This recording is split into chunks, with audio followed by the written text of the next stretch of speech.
우리가 읽은 잠언, 솔로몬이 쓴 지혜서입니다. 물론 뒤편에는 다른 이가 쓴 것이 약간 편집으로 들어갔지만 잠언은 보편적으로 솔로몬이 썼다라고 그렇게 우리는 보고 있습니다.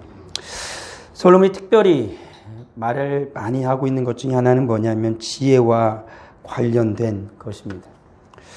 솔로몬 그도 하나님의 지혜를 얻기를 바랬던 자였죠. 그가 왕이 되었을 때 다윗의 뒤를 이끌어서 왕권을 이끌어간다라는 건 결코 쉬운 일이 아니었습니다. 이를 엉망진창으로 망쳐놓은 사람의 뒤를 이어가기도 힘들지요. 다 복구하려면. 그렇지만 너무나 이를 뛰어나게 한 사람의 뒤를 이어간다라는 건 더욱더 힘든 일일 수밖에 없는 것입니다. 망쳐놓았으면 조금만 해도 티가 나는데 너무나 잘해 놓으면 아무리 잘해도 티가 안 나거든요. 오히려 잘못 되어진 게 보기가 훨씬 더 쉽죠.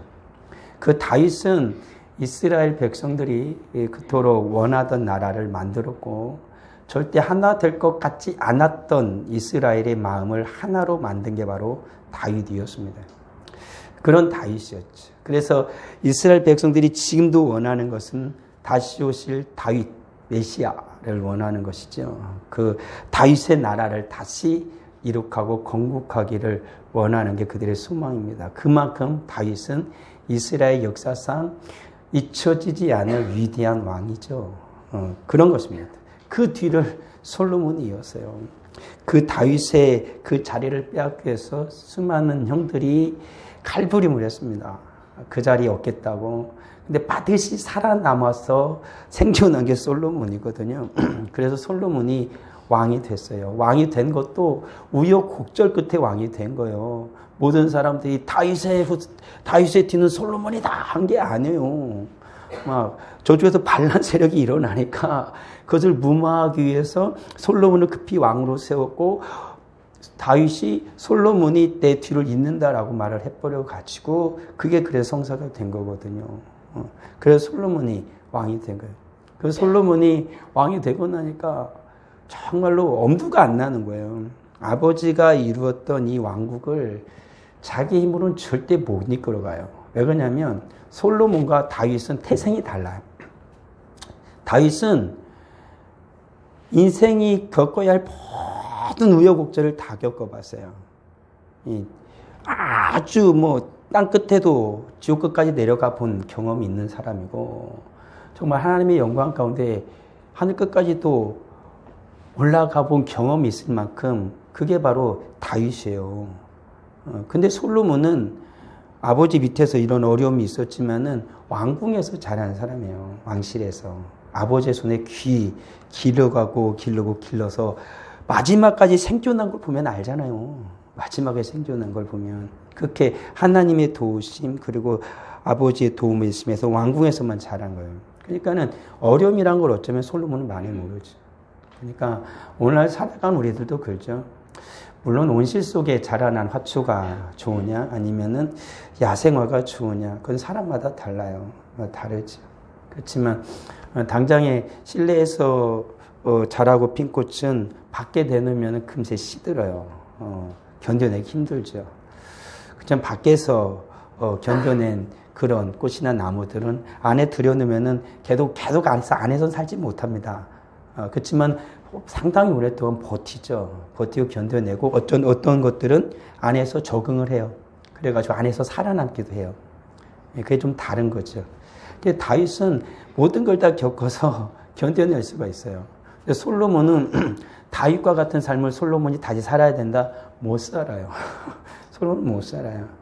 그러니까 솔로몬은 유일하게 도와주실 분, 물론 다윗도 그랬어요. 그러니까 인생이라는 것을 잘 우리 여기서 생각해 봐야 할 게 한 가지가 있어요. 그 솔로몬이 유일하게 의지할 수 있는 게 딱 한 분이라는 것밖에 솔로몬이 몰랐어요. 왜 그러냐면 아버지 하나님이에요. 아버지 하나님. 솔로몬은 아버지 다윗에게 얼마나 많은 얘기를 들었겠어요. 아버지 이런 일 했다. 근데 얼마나 대단해 보였겠어요. 하늘처럼 보였을 거예요. 근데 자기를 보면 정말 아니죠.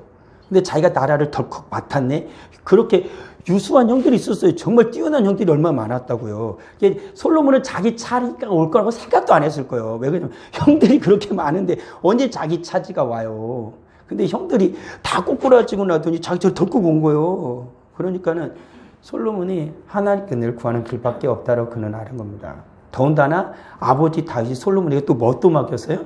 성전을 지으라는 거예요. 성전을. 아버지도 손대지 못한 성전이에요. 아버지가 그렇게 꿈꿨는데 손조차 못 대고 그대로 하나님의 말씀을 명령을 받아서 아들 솔로몬한테 물려준 게 성전이에요. 근데 그 성전도 지어야 되는 거예요. 더군다나 솔로몬이 이끌어야 할 이 이스라엘은 그냥 이제는 쌈꾼들이 아닙니다. 너무나 나라가 부강해져 가지고 주변 나라가 엄두도 못할 만한 막강한 군사력을 가진 나라예요. 그리고 어느 나라가 평안을 찾기 시작한 나라고, 그리고 점점 나라가 이제 전쟁의 폐허에서 점점 복구되기 시작해가지고 막 계속 성장하는 나라예요. 그런 상황 속에 있는 게 바로 솔로몬이 왕이 오른 시기라고요. 솔로몬이 원하는 건 하나였어요. 하나님 앞에, 일단 하나님 앞에 엎드리는 거였어요. 자기는 도저히 할 수 없고 어떻게 해도 답이 안 나오니까. 근데 솔로몬은 한 가지 아버지에게 배운 건 바로 그것이었을 것입니다.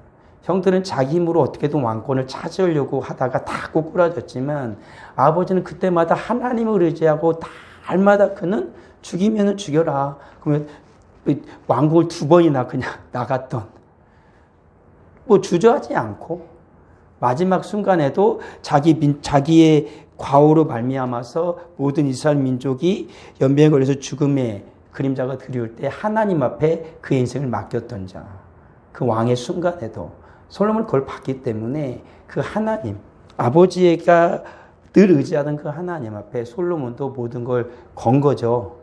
사실 솔로몬에겐 다른 대안이 없었어요. 다른 이런저런 대안이 없었다고요. 하나밖에 없었어요. 플랜 B가 없어요. 솔로몬한테 현재는. 오로지 그 하나밖에 없으니까 하나님 앞에 온갖 정성을 다해서 제사를 드리는 거예요. 예배를 드리는 거죠. 하나님 앞에. 지금까지 아버지가 드렸던 것보다도 훨씬 더 간절하게, 그건 정말 진심이었을 거예요. 가장 많은 것으로, 귀한 것으로 하나님 앞에 계속 제사를 드려요. 언제까지요? 하나님의 응답이 있을 때까지 아니었을까, 좀 그런 마음이 들어요.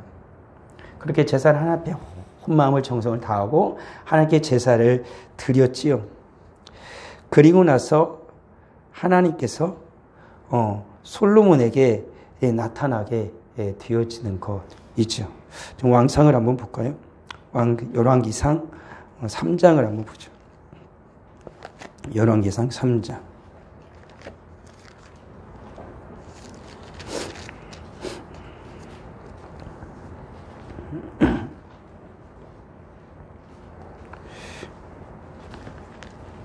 열왕기상 3장. 제가 설교를 정리한 거를 좀 못 갖고서 3장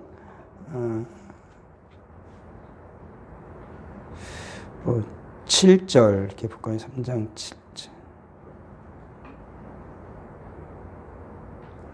6절, 7절, 8절 이렇게 다 보죠. 6, 7, 8. 열왕기상 3장 6절, 7절, 8절 이렇게 한번 보도록 하겠습니다. 솔로몬이 이르되 주의 종 내 아버지 다윗이 성실과 공의와 정직한 마음으로 주와 함께 주 앞에 행함으로 주께서 그에게 큰 은혜를 베푸셨고 주께서 또 그를 위하여 이 큰 은혜를 항상 주사 오늘과 같이 그의 자리에 앉을 아들을 그에게 주셨나이다. 나의 하나님 여호와여 주께서 종으로 종의 아버지 다윗을 대신하여 왕이 되게 하셨사오나 종은 작은 아이라 출입할 줄 알지 못하고 주께서 택하신 백성 가운데 있나이다. 그들은 큰 백성이라 소유가 많아서 셀 수도 없고 기록할 수도 없사오니. 9절 보면 누가 주의 이 많은 백성을 재판할 수 있사오리까? 듣는 마음을 종에게 주사 주의 백성을 재판하여 선악을 분별하게 하옵소서라고 하나님께 구하는 겁니다. 솔로몬이 그죠. 보통 사람들, 오늘날에 살아가는 많은 사람들은, 저도 그런 과오를 범하는 인간 중에 하나인데, 일단 막강한 권력을 가지면 사람은 맨 처음에 하는 게 뭐냐면 권력에 취하는 게 보편적이에요. 가지고 권력 그토록 얻고 싶어 하는 겁니다. 그러니까 솔로몬 이후에 이 다음에 르호보암이 왕이 되잖아요. 그때 르호보암은 전혀 솔로몬하고 방향이 달랐어요. 어떡하죠? 권력에 취해버리죠. 가지고 그 르호보암도 솔로몬과 같은 마음을 가졌다라면 하나님 앞에 솔로몬보다 더 많은, 솔로몬이 1,000번에 그렇다면 1만 번을 했을 겁니다. 왜 그러냐면 그 나라는 진짜 어떻게 엄두가 안 나는 나라예요. 다윗이 왕국을 솔로몬이었던, 솔로몬의 왕국은 세계 역사상에 뭐 어느 누구도 비밀 속에 간직할 만큼 부강한 나라예요. 뭐 미국보다도 더 부강한 나라라고 봐도 돼요. 그 금으로 성전을 지었고요. 그 은이 돌보다 수했고 많았고 뽕나무보다 백향목이 많았다는 건 뭐냐면, 그냥 백성들이 그 당시에 이스라엘은 세계 열강 어떤 나라보다도 비교가 안 될 만큼 감히 넘볼 수 없는 거예요. 솔로몬의 지혜를 이어가는 나라였기 때문에 엄청난 나라였어요. 근데 르호보암은 그러지 못했죠. 권력에 취해버려서 겸손하지 못했고 순식간에 나라가 망해버려요. 순식간에 나라가 주저앉습니다. 이게 너무 무섭죠. 하나님 아버지께서 우리를 세우실 때, 하나님께서 성도를 통하여서 하나님의 교회와 우리의 믿음과 신앙을 세울 때는 굉장히 연단을 많이 해요. 그렇잖아요. 하나의 순수한 금덩어리 하나 만들려면 돌 캐가지고 얼마나 많은 수고로움을 합니까? 그래도 금이 나오잖아요. 그런 거 아닙니까? 근데 그 금인데 손에 쥐고 있다가 잃어버린 순간에 손에서 없어지면 그냥 사라져요. 금만 어디 갔어? 이거 없어지는 거예요. 그렇게 그 좋은 금덩어리도 순식간에 손에서 놓쳐버리면 어디에 굴러갔는지 알지도 못하게 없어지는 거예요. 그런 거예요. 성도의 믿음과 신앙이 그런 거예요. 이게 잘 알아야 돼요. 수많은 연단 가운데 우리 신앙은 올라가요. 근데 이것이 순식간에 추락할 수 있다는 걸 우리 성도는 잘 염두에 둬야 되는 거예요. 순식간에 추락한다니까요. 그 수많은 하나님의 영광 가운데 교회들과 그 수많은 나라들이 왜 흔적도 없이 많이 사라졌겠어요. 그런 거예요. 우리들이 믿음과 신앙 한번 생각해 보십시오. 얼마나 내가 주님 앞에 찬란한 영광 가운데 은혜 가운데 주님과 동행하던 그날들을 생각해 보세요. 거기까지 올라오는데 얼마나 수고로웠습니까? 결코 믿음과 신앙을 주님께서 구원은 거저 주지만 우리의 견고한 믿음과 신앙이 세워지기까지는 거저는 절대 없어요. 꽁으로 먹을 생각하면 안 됩니다. 그러니까 예수님을 믿어도 나는 왜 이렇게 날마다 힘들어? 나는 왜 이렇게 어려워? 내겐 기쁨이 없고 왜 평안이 없어? 연단이 안 돼서 그런 거예요. 금덩어리, 내가 금맥을 발견했는데 왜 이게 돈덩어리가 안 돼? 그렇죠. 물론 그 금광을 팔아버리면 돈이 되지만 이렇게 내가 그 돌덩어리에서 금이 들어있는 돌을 캐가지고 다니면 물론 그걸 받아주는 사람도 있겠죠. 그렇지만 그건 지금 가치가 없는 거예요. 그게 그렇다고 해서 금이 아닌 건 아니에요. 금덩어리가 있으니까 금덩어리 맞아. 그렇지만 그걸 가지고 누가 쓰진 않아요. 그걸 가지고 목에다 걸고 다니면 미친놈이라고 그러는 거예요. 그런 거죠. 그건 의미가 없어요. 그걸 다시 빼내야 되는 거죠. 우리는 구원받은 하나님의 백성들이 계속 연단을 받아야 돼요. 그래야 정말로 하늘의 빛과 같이 밝게 빛나는 존재가 되는 거예요. 그러기 전에는 우리는 오물투성이고 여전히 금덩어리긴 한데 아직 쓰지 못해 이 금덩어리를. 그런 거예요. 하나님이 왜 나를 안 쓰실까? 금덩어리 여부는 맞아요. 금덩어리 하나님 아니라고 말하지 않아. 근데 아직 연단이 안 됐어. 금을 빼내야죠. 순금을 만들어야죠. 그래야 쓰죠. 그래야 쓸 수 있는 거예요. 하나님이 다 그냥 쓴 거 아니잖아요. 그렇잖아요. 솔로몬도 하나님께 쓰임 받으려니까 어떻게 돼요? 연단을 받아요. 그래서 순수하게 자랐지만 하나님께 제사 드리고 하나님께 엎드리면 납작 엎드리는 거예요. 하나님께 그렇게 지혜를 달라고 하니까 하나님 지혜를 주셔서 하나님이 약속을 하시니까. 그 당시 하나님께 솔로몬에게 지혜를 바로 주셔야만 하는 상황이었어요. 나라의 상황 속에서도. 지금 나라가 어수선하고 지금 솔로몬이 확실하게 견고하게 그의 지혜가 하나님의 지혜인 걸 보여주지 않으면 나라는 언제든지 뒤집어질 수 있어요. 뭐 다윗의 두 아들이 반역하고 수많은 자들이 더 없어졌지만 반역하려고 하는 무리들이 한둘이었습니까? 앞에서 솔로몬이 뭐 수많은 사람들 다 처형해버리고 다윗이 제거하기도 하고 솔로몬이 제거하기도 하지만 언제니 나라를 향해서 뭡니까? 쿠데타를 일으키고자 하는 세력은 여전히 존재할 수 있는 상황이에요. 그러니까 솔로몬에게 하나님 확실히 손을 대도 보여주는 건 뭐냐면 하나님의 지혜가 나의 지혜가 솔로몬과 함께 한다라는 걸 보여줘야 한다라는 것이었죠. 그 첫 번째가 뭐였냐면은 생명을 다루는 문제예요. 생명을. 그것도 어린아이 생명이에요. 그러니까 이것은 한편으로는 굉장히 고귀하지만 한편으로는 하찮을 수도 있는 거예요. 애기 하나인데 뭐. 그러지 않아요? 뭐 그 엄청난 나라에서 애기 하나 뭐 없어진다고 무슨 일 다 하겠습니까? 솔로몬 그냥 반절 쪼개. 그럼 누가 바랄 수는 없어요. 근데 굉장히 아주 하찮은 생명으로 여길 수 있는 생명이에요. 근데 그걸 가지고 싸우는 두 부모 속에서 모든 백성들이 이상하게 거기에 모든 신경을 곤두세우기 시작한 거예요. 솔로몬 왕이 어떤 판결을 내리나 보자라는 겁니다. 그래서 솔로몬이 아주 지혜로운 판결을 하죠. 생명의 주인이 누구인지를 보여주는 판결이기도 한 거예요. 그 아이의 엄마는 그 아이의 생명이에요. 그러니까 친부는 어떻게 해요? 절대 그 아이는 죽이면 안 된다 얘기를 하는 거예요. 근데 가짜 부모 뭐예요? 죽여라. 반절 쪼개. 그럼 죽이라는 거거든요. 이것은 우리 주님의 은혜와 사랑으로 분명히 볼 수 있어요.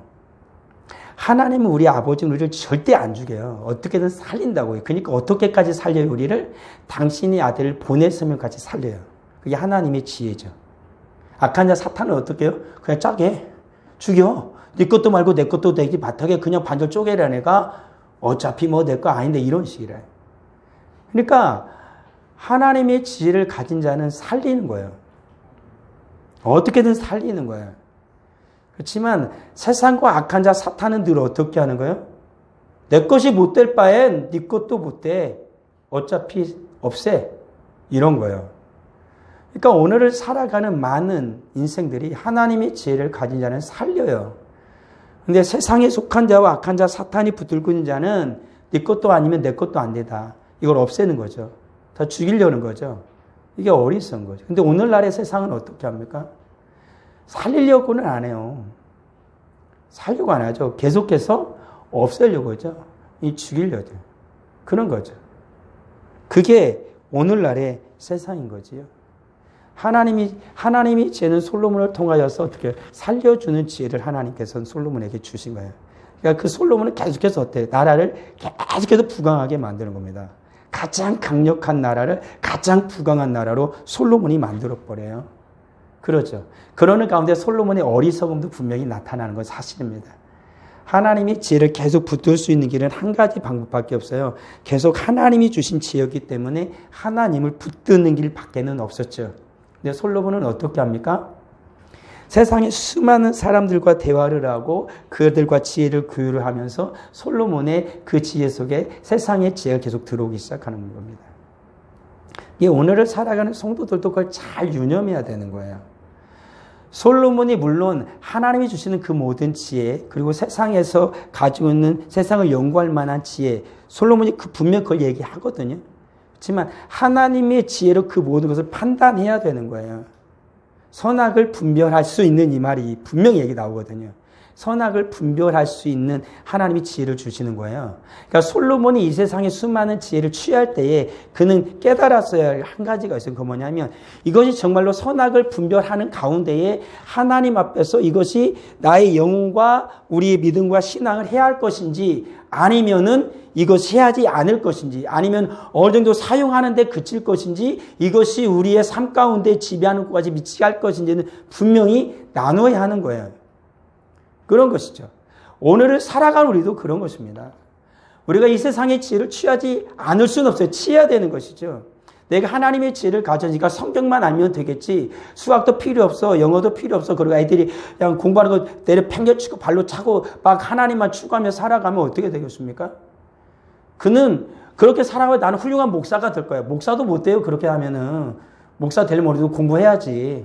총신 가려면 요즘 총신은 좀 핫바리가 됐는지 모르겠지만 총신 가려면은 공부 상당히 잘해가요. 우리 총신 나와서 하려면은. 목자 하려면은. 그런 거예요. 그러니까 그렇다 그래서 그 모든 것에 취해가지고 하나님의 주시는 하나님의 말씀과 모든 세상의 학문은 똑같다. 결코 그것도 안 해요. 오늘 성경에 말한 것처럼 그것을 분별해야 된다고. 그것은 내가 하나님의 지혜에 이르는 게 썸을 쓸 수 있는 거죠. 내가 하나님의 말씀을 성경을 읽을 때 저는 한글을 많이 잘하니까 한글 있죠. 영어는 조금 알죠. 헬라 히브리어는 조금 배워서 조금 알아요. 헬라어는 어느 정도 읽을 줄 알고 좀 보니까 참 이해감 어느 정도 가지만 히브리어는 제가 상당히 어려워요. 그런 거죠. 그렇지만은 헬라어를 능통하게 하고 히브리어를 능통하게 하고 라틴어까지 능통하게 하고 프랑스어를 능통하게 하고 독일어까지 능통하게 하게 되면은 이 세상에 있는 모든 나온 신학적인 모든 서적은 다 읽을 수 있어요. 그리고 내가 알고 싶은 모든 하나님의 지혜와 지식을 다 만들어냈던 수많은 나를 앞선 신앙의 선배들의 모든 글을 다 읽어볼 수 있어요. 그걸 원서로 읽어볼 수 있는 거예요. 그리고 하나님의 말씀을 원서로 능숙하게 읽어내는 것이죠. 그러면은 한글만을 읽고 하나님께 기도해서 은혜를 받아서 주의 복음을 증거하는 자와 그 모든 언어를 다 능통하게 하나님의 지혜로 말미암아 하나님 주신 은혜로 말미암아 다 익혀가지고 그 모든 것을 다 대조하여서 하나님의 말씀을 깨달아가지고 주의 복음을 전하는 건 분명히 달라요. 다를 수밖에 없어요. 한글로 하나님의 말씀을 깨달을 수 있는 한계는 있어요. 좀 언어 속에서 깊이 그리고 모든 것을 학문을 연구해낸 수많은 신앙의 선배들을 통해서 연구해낸 것들을 보고 하나님의 말씀 깨닫고 기도하면서 하나님의 말씀 기록하는 건 달라요. 깊이가 다르잖아요. 넓이도 다르고요. 그러지 않아요? 똑같은 샘은 맞아요. 그렇지만 샘의 깊이와 넓이가 다르잖아요. 그러면 더 귀하고 더 좋은 게 나오는 거죠. 그런 거죠. 하나님께 열심을 다하여 기도하고 하나님의 말씀을 정말로 모르지만은 이 책 저 책을 좀 뒤집어 보고 그리고 모르는 가운데서 원어를 하나하나 좀 살펴보면서 하나님의 말씀을 전하는 것하고 그냥 내가 조금 읽어보고 전하는 건 분명히 다르다고요. 우리 이 땅을 살아간 우리들의 지혜도 그런 거예요. 하나님이 주신 그 지혜 속에서 지혜를 가지고 내가 이 땅을 살아가는데 모든 필요한 것들을 취하는 거예요. 지식을 취하는 거예요. 가족을 분별해내어서 정말 하나님 앞에서 열심을 다하여 살아갈 수 있는 사람이 되어져야 하는 것이죠. 하나님의 지혜를 가지고. 그러지 않겠습니까? 그냥 어차피 한 번뿐인 인생 그냥 아무렇게나 살아도 되는 게 우리 인생이 아니에요. 한 번뿐이잖아요. 한 번뿐. 요즘에 요즘 영화, SF 영화 같은 거 보면 막 갔다 또 오고 같이 몇 번 반복을 하지.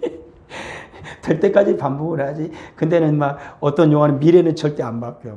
바꿀 수가 없다. 몇 번 동일하게. 우리나라 한국 영화에도 나오고 외국 영화에도 나오고 그런 게 나와요. 마치 인생이 여러 번인 것처럼. 가지고 또 유니버스 그런 모든 세계관 속에서 봐가지고 우리나라 지금 살아가는 세계가 이 세계 하나뿐만 아니라 또 다른 세계관이 또 계속 있더라고. 또 말하는 이들도 있어요. 있을지 모르죠. 그래 있다고 칩시다. 거기에 나는 내가 아니요. 수많은 세계가 몇천 개의 세계가 존재한다고 하자고요. 사람들이 말하는 것처럼 하자고요. 그래서 무슨 의미가 있는 거예요? 어리석은 거죠. 오늘을 살아가는 나는 지금의 나밖에 없어요. 그래 오늘을 살아가는 나는 하나님 앞에 한 번뿐인 인생이니까 잘 살아야 되는 거예요. 잘 살아야 되는 거예요. 헛되게 흘려보내서는 안 된다고요. 그래서 하나님의 지혜를 솔로몬은 원했던 거예요. 솔로몬은 원했던 하나님의 지혜가 있어야만 잘 살 수 있다라는 걸 아는 것이지요. 오늘 살아간 우리들은 하나님의 지혜가 있습니까? 하나님의 지혜가 없으면 우리는 잘 살 수가 없어요. 결코 잘 살 수가 없어요. 우리는 모두 다 세상에 수많은 지식을 갖고 있어요. 수많은 지혜도 갖고 있어요. 핸드폰 하나 딱 열면은 거기에 너무나 많은 지혜와 지식이 막 폭포수처럼 쏟아집니다. 그렇지 않습니까? 근데 거기에서는 우리에게 순수한 지혜와 지식만, 우리에게 유익한 지혜와 지식만이 계속해서 폭포수처럼 쏟아지는 게 아니에요. 오물과 똥물도 정신없이 쏟아져 나오는 곳이 바로 그것이라는 거예요. 솔로몬은 원했던 거예요. 그것에서 선악을 분별하기를. 오늘 여러분들은 하나님께 기도해야 되는 거예요. 선악을 분별하기를. 제가 여러분들에게 늘 말씀드리는 것처럼 교회 오면은 좀 핸드폰을 적당히 하시라라는 건 뭐냐면 뭐 책 읽고 그런 것은 괜찮지만 우리들이 인간이 요즘 아이들이 핸드폰 하다 막 정신병 걸려가지고 정신병원에 입원한 애들이 있어요. 언니가 얘기했잖아요. 어떤 제가 아는 예전에 제가 부교육자로 있을 때 거기에서는 어떤 형이 3일 동안 게임을 했어요. 귀신 들어갔어요. 진짜 귀신 들렸어요. 일주일 걸렸어요. 귀신 쫓는데. 진짜 귀신 들려요. 날밤 새면서 폭력적인 게임을 막 끝까지 가려고 3일을 날밤을 샜더라고. 귀신 들어갔어요. 아닐 것 같네. 여러분들이 하는 게임을 제가 그래서 적당히 하라는 그런 거예요. 게임을 그냥 우리 뇌를 자극 주는 그 게임을 정신없이 하고 나서 기도 절대 안 됩니다. 성경 절대 안 읽혀요. 공부 안 돼요. 머리 식힌다고 막 폭력적인 게임하고 애들이 공부한다? 공부는 애지같이 망쳤어요. 공부는 나가리요. 안 되는 거예요. 막 폭력적인 게임하고 막 사람이 막 좀 순화돼가지고 막 스트레스 해소된다? 안 돼요. 그래서 사람 안 돼요. 주님이 그럴 것 같으면 성경을 뭘로 썼겠어. 우리 사는 성도들 잘 기억하십시오. 하나님의 지혜를 가지십시오. 우리가 찬양을 했지만 다음에 더 이어서 하나님의 지혜도 좀 더 할지는 모르겠지만 하나님의 지혜를 가지셔야 돼요. 이 세상의 지혜로는 우리는 살아갈 수가 없어요. 제발 부디 제가 부탁을 드려요. 제 아이들에게도 부탁을 드리죠.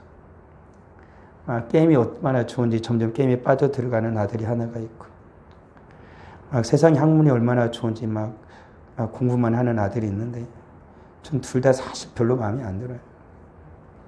저는 둘 다 해봤어요. 그래서 세상의 것을 많이 즐겨도 봤고 공부도 정말 열심히 해봤어요. 근데 정말 하나님 앞에 기도하지 않으면 아무것도 쓸모작이 없어요. 쓸데없어요. 쓸데없어요. 하나님께 기도해야 뭐든지 쓸 수가 있어요. 하나님의 지혜를 가지지 못하면 세상의 모든 지혜와 학문과 즐거움과 유쾌한 쾌락들은 다 쓸모없어요. 쓸모없어요. 하나님 앞에 기도가 안 되면 내가 하는 모든 것들은 잠시 멈춰야 되는 거예요. 그러지 않아요? 우리가 말씀 속에 그러잖아요. 고백도 그렇게 했잖아요. 기도보다 앞서는 것은 없다면서요. 기도는 호흡이라면서요. 그러잖아요. 근데 저도 가끔 그래요. 제가 하나님께 회개할 때, 기도할 때 회개하는 게 그거예요. 기도를 좀 하다 보면은, 기도를 그냥 설렁설렁 할 때는 별로 감이 없는데, 기도를 좀 많이 하다 보면 이제 그때부터 감이 좀 오잖아요. 그렇잖아요. 근데 제가 그런 거거든요. 기도를 하는데, 기도하다 보면 이게 잡생각이 막 들 때가 있어요. 막 정신없이 들어올 때가 있다고요. 그러면 그 생각을 막 쫓아갈 때가 있어요. 한참 하다 보면 기도는 하는데 그 생각을 막 쫓아간다고. 그 다음에 다시 거기 서서 회개를 하죠. 그러면 내가 삶을 다시 돌아보는 거야. 기도하기 전에 뭘 하고 있는지, 뭔 생각을 하는지. 가지고 요즘에 제가 고민하는 생각이 하나 있어가지고 기도할 때면 그 생각이 계속 나요.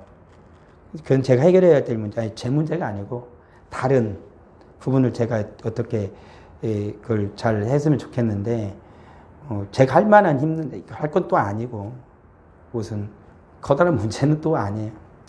네, 그분도 목사님이 이런 일로 그래서 기도를 좀 많이 하고 같이 했으면 좋겠다라는 생각을 하는데, 힘들어하고 그래서 그런 부분이 좀 있어요. 근데, 우리 사는 성도들도 분명히 기억해야 된다고요. 정말 하나님 앞에 내가 기도를 하는데, 기도하는 것에 방해가 되는 것은 잠시 멈춰도 절대 손해나지 않아요. 절대 손해나지 않아요. 당장이 굉장히 손해볼 것 같고 큰일 날 것 같거든요. 절대 큰일 안 나요. 하나님께 기도하지 않고 1년 빨리 가든 5년 빨리 가든 나중엔 다 대가 치릅니다. 다 10년 뒤로 미뤄질 거예요. 괜히 5년 빨리 갔네. 괜히 1년 빨리 갔네. 근데 하나님 앞에 간절히 기도하고 주님의 뜻을 구하고 하나님의 지혜를 쫓아가면 10년 뒤처진 줄 알았는데 하나님께서 10년을 다 되돌려 주시더라고요. 그게 하나님이세요. 시간에 있어서는 하나님은 큰 의미를 두지 않아요. 시간을 하는 우리에게 큰 의미가 있잖아요. 그래서 우리는 시간 때문에 미치잖아요. 근데 하나님은 그 시간에 큰 의미를 두지 않아요. 그래서 하나님께서 우리가 10년 뒤쳤다고 생각할 때 하나님이 우리를 10년 앞서게 해주세요. 우리가 하나님을 인하여서 우리 주님 앞에서 우리는 10년, 20년을 내가 헌신했다고 생각할 때 하나님 우리를 30년 앞에 두시는 하나님이세요. 그러면 지난날의 그 아름다운 청춘은 어떡하고요? 청춘이 그렇게 중요해요? 청춘을 하나님을 위해 쓰지 않았고 다 세상에서 다 베뿌린 그 청춘은 무슨 의미가 있어요? 내가 그 청춘 20년을 하나님을 위해 헌신하느라고 20년 되면 얼마나 복된 내 자양분이 돼요. 그게 바로 다윗이에요. 그게 바로 다윗. 그게 놀라운 거예요. 다윗은 하나님 쫓아가다 그 인생이 10년이 뒤쳤다고 해도 틀리지 않는 말이에요. 광야에서 10년 동안 굴러먹었으니까. 그렇잖아요. 정확히는 13년 굴러먹었어요. 그게 다윗의 생애였다고요. 우리 사랑하는 성도들, 하나님의 지혜를 구하세요. 하나님의 지혜는 다음 주에 말씀을 완성할게요. 예수 그리스도예요. 우리가 찬양한 것처럼. 하나님의 그 예수 그리스도의 모든 지혜는 이 말씀 속에 있어요. 저도 말씀을 정말 늘 묵상하느냐, 깊이 묵상 그러지 않아요. 못해요. 요즘에는 예전에 성경 읽고 기도하고 그게 잘 됐는데 그게 다 많이 좀 이렇게 깨졌다가 요즘에는 기도에 많이 치중을 하다 보니까 말씀을 제가 많이 예전처럼 읽는 것은 못하고 다시 말씀을 회복하려고 이제 말씀 읽기 시작해요. 다시. 순서를 다시 맞추는 거예요. 순서를. 근데 하나님의 모든 지혜는 말씀에 있어요. 하나님의 지혜는. 그러니까 우리 성도들이 공부하세요. 게임은 전 좀 덜 했으면 좋겠고. 폭력적인 게임은 하지 마요. 너무 핸드폰, 저도 좀, 요즘엔 좀 많이 안, 예전 제가 유튜브 정말 많이 보던 시절이 있었어요. 정치 유튜브, 막 이런 재밌는 유튜브. 근데 요즘에는 거의 안 봐요. 또 제가 마음이 주님에서 멀어지면 보겠지. 요즘 들어도 재미도 없고, 속상하고, 마음이 아프고, 그냥 힘이 들어. 가지고, 특별한 거 아니면 그냥 안 들어요. 한번 듣고 말지. 하나님의 말씀을 읽으세요. 정말 우리 사는 성도들 제가 한 가지만 제안할게요. 게임할 시간에요. 그리고 그 핸드폰 가지고 이런저런 할 시간에 그 시간에 일단 10분의 1이라도 성경을 읽는 일을 투자해 보십시오. 그리고 그 모든 일을 허비하는 시간에 성경을 읽는 일에 여러분들 시간을 내보십시오. 여러분은 달라질 겁니다. 우리의 인생은 정말 달라질 거예요. 성경을 못 보게 생겼으면 신앙서적이 있고요. 신앙서적 못 생겼으면 그런 게임 적당히 하고 그냥 클래식 고전 그냥 책을 읽어요. 책을 보세요. 책을. 우리의 뇌는 하나님의 지혜를 얻기 위한 우리의 뇌는 성경을 보고 그리고 그런 신앙서적을 보고 책을 읽을 때 우리의 뇌는 순화돼. 내가 순진해진다고요. 내가 순진해진다고 그래야. 핸드폰이나 그런 데를 게임이나 그런 걸 많이 보면 볼수록 우리 뇌는 충동적이 돼요. 가지고 얘가 폭력적으로 변해. 얘가 싸나져. 내가 싸나진다고. 그런 거예요. 그래서 한 성도의 부탁을 드립니다. 꼭 하나님께 기도하시고요. 그 하나님의 말씀을 우리가 조금씩 더 대하고 하나님의 말씀이 힘들면 신앙서적도 힘들면 일단 좋은 고전 책들을 한 번씩 보십시오. 그게 내 인생에 훨씬 유익할 것입니다. 우리 사랑하는 모든 성도가 하나님의 지혜를 구하는 복된 성도들 될 주의 이름으로 축원합니다. 아버지 하나님 은혜를 감사합니다. 우리는 무엇을 취하려 하고 있습니까? 솔로몬은 긴세 그 인생의 그 기로에서 그는 한 가지를 취하기로 확실히 마음에 다짐합니다. 하나님의 지혜였습니다. 아버지 하나님, 오늘 우리는 무엇을 얻기를 원하나요? 하나님이 우리에게 주시기를 원하셨던 그 한 가지는 예수 그리스도, 바로 하나님의 지혜입니다. 아버지 하나님, 우리에겐 하나님의 지혜가 있습니까? 하나님의 지혜가 선명하게 나의 삶 가운데 드러나고 나의 삶을 인도하는지요? 아버지 하나님, 아니면 하나님의 지혜가 있는데 먼지가 가득 쌓여서 그 지혜가 보이지 않고 살아가는지요? 나의 마음을 지배하는 것은 하나님이십니까? 아니면 다른 것입니까? 하나님, 저의 마음이 너무나 아플 때가 있습니다. 제 사랑하는 두 아들을 볼 때에도 너무나 가슴이 아플 때가 있고, 우리 사는 성도들을 볼 때에도 한없이 마음이 아플 때가 있습니다. 아버지 하나님, 내 마음이 어떻든지 간에 우리 하나님께서 기뻐하시기를 원합니다. 내 사랑하는 아이들이, 내 사랑하는 모든 성도들이 하나님의 기쁨이 되어지기를 원합니다. 하나님의 마음의 시원함이 되어지기를 원합니다. 하나님의 지혜를 가지고 살아가게 하여 주옵소서. 샵에 귀한 예물을 드립니다. 11주 예물 드립니다. 감사 예물 드립니다. 선교 예물 드립니다. 구정금 드립니다. 건축원금을 드립니다. 감사 예물을 드립니다. 특별히 성윤이가 공황 장애를 안고 있습니다. 온전히 낫기를 소원하며 제 사랑하는 아들이 귀한 예물을 함께 드리오니 하나님께서 제 아들을 온전히 고치시고 치료하여 주시옵소서. 여호와의 샬롬이 제 사랑하는 아들 가운데 임하게 하여 주옵소서. 수많은 연단 가운데 다윗을 들어 사용하신 것처럼 제 사랑하는 성윤이가 이 모든 연단을 이겨내게 하시고 여호와의 샬롬으로 주님이 세워주옵시며 하나님의 기쁨이 충만하고 주께 영광 올려드린 복된 아들 되게 하여 주옵소서. 예수 그리스도의 지혜가, 예수 그리스도의 은혜가 충만케 하여 주옵소서. 모든 어려움이, 모든 두려움이, 모든 어두움이 깨끗이 사라지게 하여 주시옵소서. 우리 사랑하는 모든 성도 주 앞에 귀한 예물 드렸사오니, 또한 한 마음으로 주 앞에 예배를 귀한 예물 드렸사오니 주님 기뻐 받아주시고 구별된 삶으로 하나님께 드려지게 하여 주시옵소서. 예수님의 이름으로 기도합니다. 아멘.